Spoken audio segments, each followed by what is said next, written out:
Okay guys, I finished Bonehead yesterday and I posted a sculpture video of him a little while ago.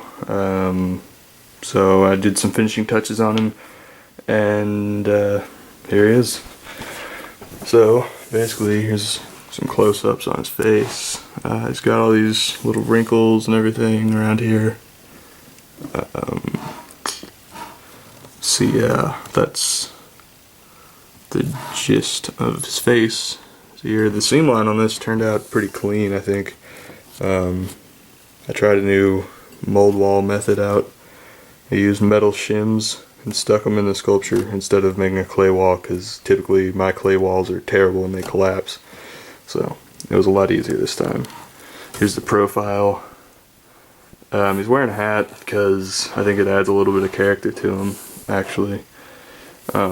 The next one I do of these will probably be like a skin tone one, make it look a little realistic. I just kind of want to do like a greenish blue, purple looking monster kind of paint job on this guy. He's got a little bit of a beard stubble down here.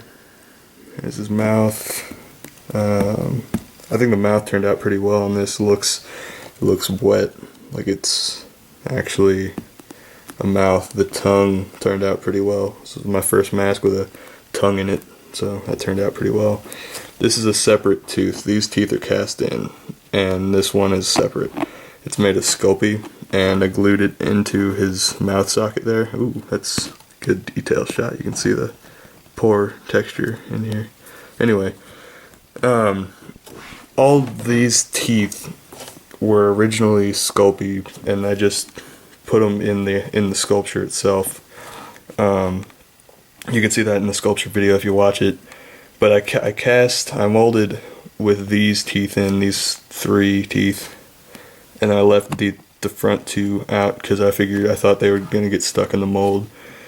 So these 3 teeth turned out fine, cast in latex, and then I just went back and glued in one of the 2 front teeth. Anyway. Try not to bore you to death with an incredibly long video.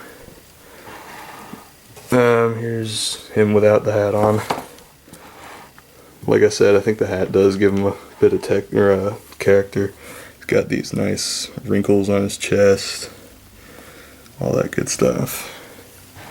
I'll put his hat back on. I actually tried a new method out of ears, sculpting ears. I used to take like a strip of clay and lay it on here and blend it in and everything, and it would take forever to make ears.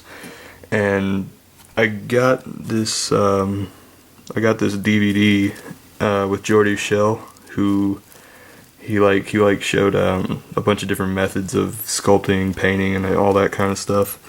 And what he does is he takes a solid like piece of clay and he just sticks it on there, blends this side in, blends that side in, and everything. And then he takes a rounded sculpting tool and carves this out in this Z shape. And I mean, it turned out a lot better than the rest of my ears have in the past, I think. It looks a little bit more realistic and stuff. So, in the future I also might get some acrylic doll eyes like that they use to put in dolls. I'm going to get some of those off the internet, because I'm not the best at painting eyeballs, and they kind of turned out a little bit shoddy, but you know, whatever. So there you go. He's got a vein up here, all kinds of texture work, some wrinkles. So I think this guy turned out pretty well. Again, this is Bonehead, and that's it. So I'll see you guys later.